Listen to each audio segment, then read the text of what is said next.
369 always had the scaling matchup across from Flandre, so that way they could play a 1-4, and when they're doing Dragon setup, have an advantage of playing around a side lane and skirmish. And that one big mistake there, yeah, you get the Ignite off of, but that could have gone really wrong as here comes the top lane dive into double teleport. That's a teleport for Oscar, and 369's like, where did everyone come from? First blood over to Scout while the flash away secures. JJ not going to be taking any of the aggro. The Scout juggles that nicely, and EDG on the board first. But meanwhile, it looks like Karsa might be trying to contest this one. Although with Knight using his TP back into the lane, 369 using his TP back into the lane, they don't have the Aurelia to also look for this dive. We'll see if they force it. Diving Alistar, very dangerous. Karsa is level 4. Mako disengages That is why. 4. He misses the Shattering Strike, and Karsa dodges away. That's Knife from Viper. He cleanses it, and Karsa taking the turret aggro. A 1-for-1 while Mako watches on in fury, while 369 forces a flash from JJ on the other side of the rift. And the action's still going, like you said. Some juicy honey fruit, and Karsa's literally just hunting this bear. JJ has Smite, and he's level 6. First Undertow connects, that's great. Karsa going for the second Smite to heal up, but Knight's here as well. Destiny used nicely, but you need to finish the kill, which the Undertow will only just do. Red buff kill for top esports, using this global mid proactively. And Knight's not done for now. Draw with the crash down, disengage you mentioned in champs like Frost. Mako gets it off. But top esports still waiting patiently. Yeah, but now no W, just the pulverize available for Mako. Where will he use it? This time, the second time around for the dive, Mako goes back in. Still taking up the aggro is Jackulov. He's willing to die for it, but Knight taking an extra shot. As Scout finally joins in the party, a double kill already for the Twisted Fate, while Scout is too late, and Karsa now has to burn that flash. As Ward over will spot him out. Oh, flash on the Q.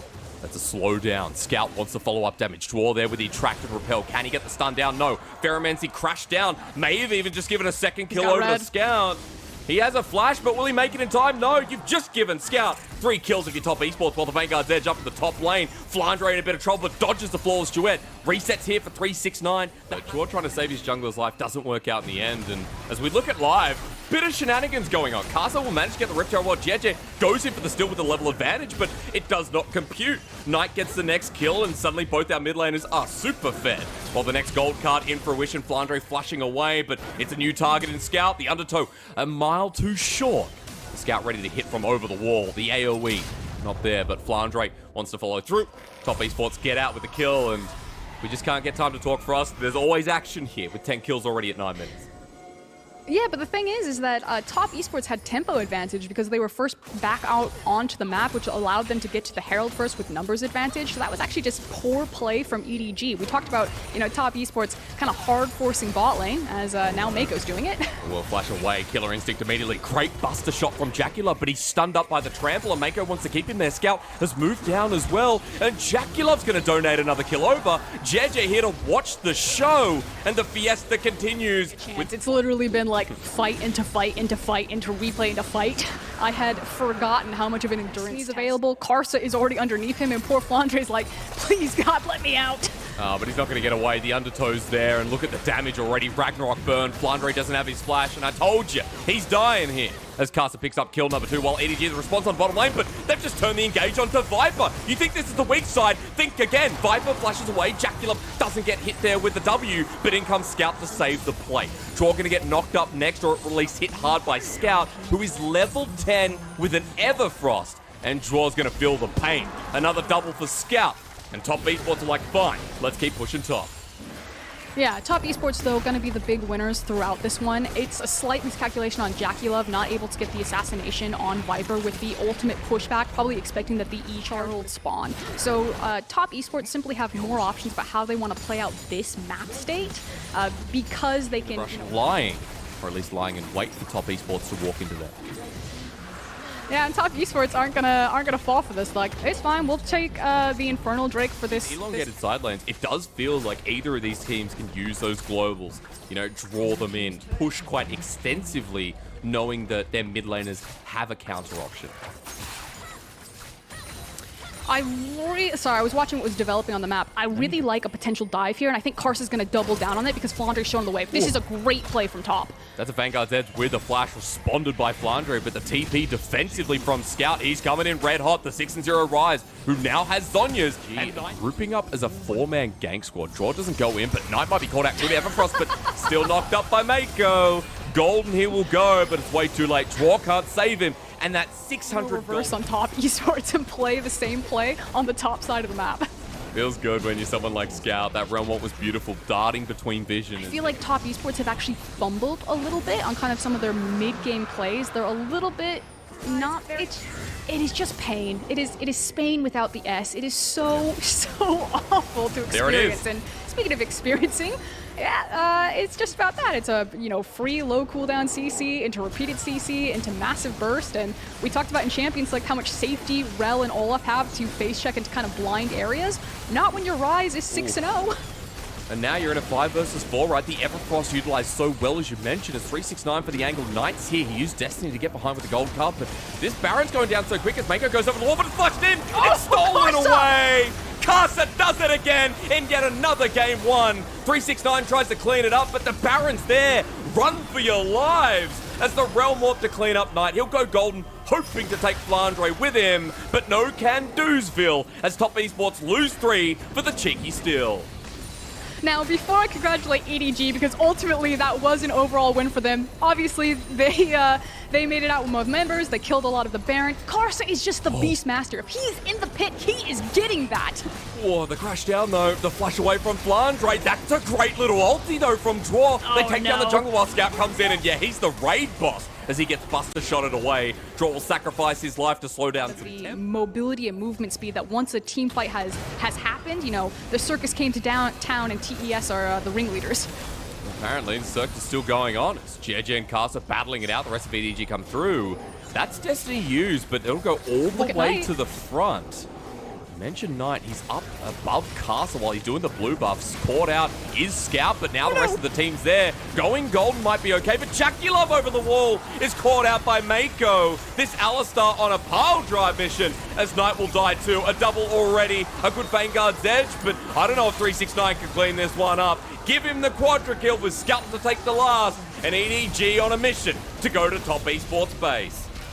Oh, TES were simply bowling pins, and Viper was the bowling ball that EDG just perfect strike through them. You called out Mako, you called out Scout, and Viper in the middle of it, just orchestrating it beautiful. Ult into the backline, picks up the first kill, turns on the second, just expertly played as Edward Gaming will take first game in such a commanding fashion from that mid game. When this team groups up, they can do anything, and EDG just shows you why they have the highest kill participation in the league. And that is a Sejuani. So Volibear solo lane, Frost, you mentioned it. It looks like the Sejuani going over to Jeje, something we haven't seen in a long while. Okay, so... Oh, true. Actually, yeah, it's been a while. Been a hefty season. But look, essentially, I think it's important we look at where junglers are starting, right? I know jungle path is going to be really important here. You talked about the melee jungler going up with Flandre, who loves it with permafrost, but it is going to be Jeje pathing all the way to the top side, so 369 might be in a little trouble here as we look a little bit closer, and I believe it is Summoning Insight. If I'm not mistaken. Thank you. So it's the Monte Cristo rune. I should have. Yeah, the Monte Cristo rune. Good show. Flandre, you're looking a little bit foolish here. Ooh. But Jeje's in the mid lane. Scout's actually just forced the flash out of Knight. Karsa coming for the response. Early action already as Jeje too deep. He flashes away, but it's into a wall, so Karsa follows it up. Oh, no. The Ignite Heck from jungle pays off yet again. EDG's top laner. Flandre is like forced out of the game. Yeah, it's beautiful play from 369 and Karsa's pathing. Now, it looks like Scout's going to try to forcing Flandre off and making him miss so much there. 64 to 40 CS. Jeje, what are you doing here? I mean, this is not your jungle. He thought he could respond. They thought Karsa was still up in the top lane, and Jeje gets punished, man. Some trends. There are some trends. And EDG diving bot, that's another one. Mako goes in for the ultimate, the unbreakable will. Jackie-Love interrupted. In goes Viper with the killer instinct. And down goes Jackie. It goes to Mako, which is a small big damage threat as well that EDG are going to have to deal with. This is a Night Harvester Gragas coming up that we've seen a couple of times in the LPL. And 369 is going to get there pretty soon. I mean, this first turret gold will go down in favor of Top Esports as soon as 369 bashes it down. I'm not the biggest fan of the AP Gragas. I feel like a lot of people will do it when they feel like they get really far ahead, which through an impact and this game scales out if EDG are able to abuse that composition. As now they're making a play towards mid lane. Knight gets a shockwave down, flashes, but it might be to his dismay. Mako comes in, and this guy, the real cow of game number 2, has been farming it up quite nicely, and Kaza's going to get a bit of a response. As JackeyLove pushed away the bottom lane. EDG defending this, but Kaza is still ready to go in. He has his ultimate and Ignite. JJ trying to clear the wave. Turret's going to go down. They use this as an engage. Onslaught of Shadows into the back line. Pushes JJ back. The explosive cast completely whiffs as Mako's like, I'm the carry now. Gets a massive shutdown, and this cow's actually huge as he walks in yet again. They're not going to give it over to him this time, and EDG's counterpunch is even stronger. Flandre brings in help from Viper with a killer instinct, and 369 against the wall. A glacial prison to give a shutdown to the AD carry. Drops brought to you by Oppo. We'll take a look at the items and see how confident. Okay, yeah. EDG are going to feel really confident actually fighting for this upcoming Drake, because look at those 2 stopwatches. They've got like the 2 stopwatches in the inventory. They're like, let's do this. Let's throw down. This is going to be the team fight that we break open this game on. So this is now the crucial, critical hold point for top esports if they want to get back into this game. And if they stopwatch some of these ultimates, it means they get out, but they found 369 who's moving towards the pit. He's just gone. EDG find the first crucial AP pick. Gragas. It's a 5 versus 4, and you're right, the AP Gragas doesn't have any take stats to speak of. So EDG say thank you for the dragon. They'll move to Soul Point, and top esports are just without a head right now. It is a disaster if you're a top esports fan. You know, we called it a fight, and I think that might have been the tipping point. I mean, it was just one pick, but you're right, it's such a big moment here for EDG. And they are trying to find like these flank surprise moments as Garza maybe overforcing. That's not the target you want. Mako gets to half health. The flash hit, Mako flashing back. What? Everfrost look at used. Mako running back, but he's dead. Kaza hits the other angle while, yeah, it's a 1-for-1. Both supports die. 2-man shockwave with Onslaught of Shadows while Viper goes golden. That's to utilize disengaging the ultis while JackeyLove's dishing out the damage. EDG sent away, and they're still on the wrong side of the map as the Herald's like, take that instead, please leave us alone. Like Mako playing goalkeeper, the fact that he kept cheating over behind the pit, and now they've traded spot with Flandre. And Mako's job is just like, find Karsa, get him out. And they're doing no damage to Flandre. I mean, they just used the ultimate caster to get over the wall. Remember, he doesn't have flash. The dragon stole it. It is! He got it! Karsa gets sent back over again. Feels like the king of thieves here in the jungle. And top esports will keep the game going. This guy is absolutely cracked. Oh my god, Karsa. He got that mid-air. He was literally an airplane and he just sniped it. Literally went in the pit and was forced out in a matter of seconds. I can't believe he steals it again. That's steal number 2 in the series. Steal number 4 in playoffs so far. And because of a top esports get the mid lane turret, they tables turn where a short range composition, you know, if JackeyLove is able to just free hit, it's starting to get, you know, outmaneuvered now. So it's been this tug of war of EDG's comp is stronger at this point. Now TES's comp is stronger at this point. And I'm starting now to lean back towards top esports. Oh, good explosive cast, though. 369 missed the body slam before his Knight's caught out in the back end. Shockwave brings back in Viper, but he's stunned down. Onslaught of Shadows stolen by Scout and works it better. On the other end, Flandre was taken by top esports 369 and JackeyLove, but EDG have closed out on 2 members, and now they're on the Baron. Karsa is still alive, doesn't have Onslaught of Shadow, and again, Viper had to use his flash there. The Shockwave still tagged him, but you know, the difference of a Kaisa who needs to rely on her ult now for repositioning versus Tristana who does have that rocket jump. Now, that said, it's actually pretty difficult for Tristana to find the right animation window to rocket jump against these champions who have so many cancel opportunities, as EDG now burning this Baron and Mako on bouncer duty. Can he keep Karsa out? I mean, Karsa's got the smite, not another steal. You gotta be sure. Get Karsa away from it at 1k into the back of the Onslaught of Shadows. They're waiting for him. Smite needs to come down. Oh, he doesn't get it this time around. Now has to make his escape, but EDG won't let it. 2k, and they're not gonna give it over at a second time. I mean, at that point, you're like, it can't get under 1k because you have to keep it away. It doesn't have access to Sejuani ult. Yeah, I don't know what Flandre used it on, something off screen, but he's going to go in anyway. Flashes on in. No Glacial Prism, but that's the angle. Draw trying to turn around the Shockwave and the explosive cast. That's anti-synergy from TES, and they get wiped here, Frosker, and Viper cleaning up the fight. Scout yet again. In the back line. That was a true American football sack. That was just a bunch of giant dudes just flopping down onto Top Esports, and they just got strongest moment right there. And we come back to live, and hey, 369 he died again. And you were pretty right about the AP Grux. It has done pretty much nothing in this game. And they're going to go in for another engage. Rocket jump to get him to safety, but the real question is Kaza going to survive? Onto Mako, the damage being dealt by JackieLove, or the shockwave's good, but Glacial Prison yet again. Goodbye, JackieLove. EDG have this second game in the bag. It's just about how they finish it off. As there we go, Permafrost yet again forces the flush out of Night. The shockwave used by Scout, but does he care? Everfrost into the Kingslayer. Spin to win. You're so right. Better than Garrett for Scout to get the ace. Yeah, the little Beyblade even messing up mechanically there. If we get a chance at that replay, I think he preemptively shockwaved before he flashed, so sombreroed it a little bit. But EDG now moving to match point in a series that everyone thought Top was going to be favored. And it hasn't gone longer than 1 hour. 32 minutes in this game too. And EDG looking primed and ready to go. Quickly, comparatively to Hecarim, who really wants to continue to farm up. You talked about the scaling potential.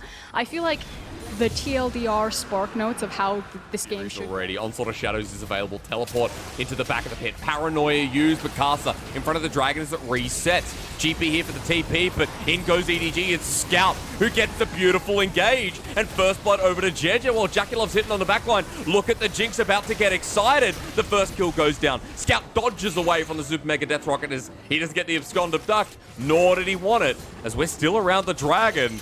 And EDG, even with the blinking health bars, want to take this one around. Viper needs to do some more damage. But it is taking it. You know what? I did watch the Alistar because Draw took the Dragon. Somehow, some way, as Top Esports are being collapsed on though. Was it worth it? With a 4 versus 1, the horse is sent back to the vet with Top Esports. Breaker available to him, and here we go. We talked about the confidence that EDG would have. Scout also has TP, so he can join this fight, but Top Esports trying to pull the trigger first. Onslaught of Shadows, Paranoia, but JJ's already dead. JackieLove picks up the kill. That's great. Into a really great pick, into a Rift Herald, into a mid lane tower, and especially with the speed at which Jinx can rip through things, this is a big win for Top. It is breaking down the mid lane turret. They took it.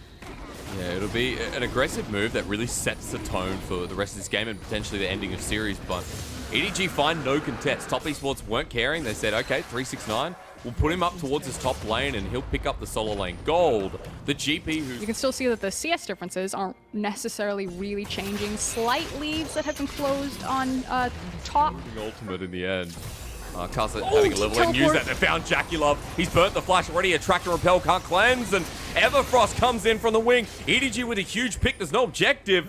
But hey, EDG again taking out JackieLove, giving Golay up for a massive flanking angle. Yeah, actually finishing off the Wolfcam. It is level 12, level 11, but there we go. He's done. Flandre's into the backline, Shockwave's there, but EDG now have to rely on Mako on the backline. That Attract and Repel strikes through all of Top Esports, but 369 layering out the damage. Scout to interrupt. JJ still drops. Knight on the side. Solo lane is alive. And finally, Top Esports wake up in this series. A Scout goes golden. 369 waiting for the Everfrost. The chase begins with the Dissonance to help out. Thank you to Grasp. Thank you to Draw as the ace comes through. It was kind of like the final cherry on top of other things that went right in that team fight. The fact that Ali was able to bat Viper away from stalling out. And meanwhile, Top Esports like, we've got all the items we want. We're feeling really powerful. Let's force the team fight on Baron. It's like assassination. Well, I got a TP in first. Flandre comes in. Parador immediately in the back lane's like, Draw, get me out of here. Just to get out. The spell shield's there, but Kaza matches him over the wall as he flashes. Scout's angle, though. Look, he now has a cannon barrage, but is the fight already done? Methinks yes, as the reverse cannon barrage slows them down, but Draw's in first. Low health bars onto Flandre. They jump on him, but the shockwave catches Viper. It's a two-man Q kill, as that's all JackieLove needs. Draw on the side. Flandre now going to be called out as he has to run. It's like right onto the shockwave and just obliterated EDG. Top Esports, so much more confidence this time around, showing that we are going to get a series. Now, JJ is alive, does have flash, but not anymore. He's dead.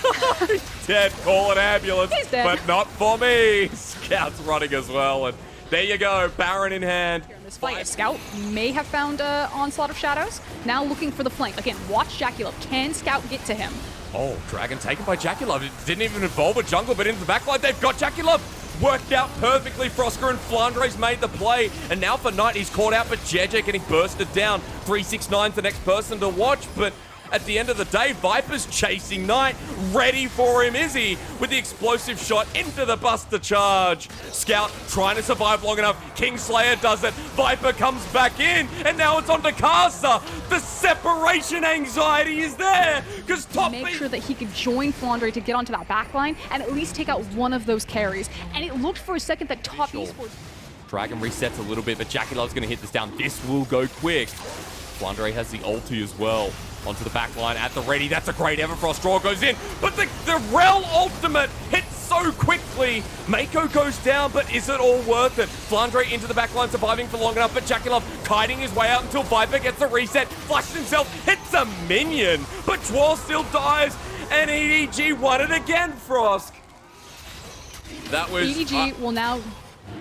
They're going to deny Soul, they're going to pop onto the Baron, they could two-man it with Udyr and Tristana, whereas before I was like, okay, EDG, you want a good team fight, now your foot's kind of back into the door, them getting this gives them that much more time onto the map. Like, yes, I still don't really favor their scaling, but again, they got key summoners off of key targets, and that's what I think is super important here for the next team fight. A Baron buff, so Viper needs to get down there and help out, as Knight is the one responding with the Orianna. But Inner Turret goes down. Remember, a lot of resources to take here if you EDG, and they'll keep shoving in aggressively. Still, it is really hard for EDG to break the base of top esports, because yeah, they have great turret damage with Tristana, but it's really hard to dive, and not anyone else. And let's see what we can do towards the Dragon. I mean, 2 minutes till that comes up. If top esports don't find a fight now, or at least a pick, that'll be the cause. Draw the pick off here. Scout grabbing hold of the Alistar ultimate as Karsa maybe has found Flandre. Shield goes up. There's the paranoia, but oh my god, what happened? Damage! Into the backline. Now they're onto JackieLove, the GA burn. Oh no. Oh, top esports, can you bring this back? Flash is burnt everywhere. The shockwave, a good start as JJ kind of ints his face off as well. And both teams just ate the sandwich that gave them food poisoning. Oh, yeah, that was definitely a shit sandwich. Now, that said, JackieLove does go down, but Knight does manage to make sure that top esports will live to fight another slap someone down, but I don't know about this call. I think that this is a bit ambitious. It is, because Scout is definitely the sus one over the wall. The shockwave only hits onto one. It's Flandre. He's the top laner, though, with Scouts coming in. 369's isolated. The GP's caught out and bursted down. Caster goes down too. Dwar now in the middle of it, trying to bring it back as Knight is doing his best. JackieLove goes gold, but you know what? That's a good game of Among Us. You know who the imposter is. You take him down. And top esports left with only Knight. And Edward Gaming with that prove that form is temporary, but class is forever. It doesn't matter who is on the roster. You can change out the pieces, you can rewrite it, but history will reign, and they will go to the winner's bracket here. Straight to the semifinals to meet with FPX. 2-3-0s here as they explode Knight. Top esports were outclassed. I've said top esports can't be stopped, but it's EDG, the returning champions, that rise against the Phoenix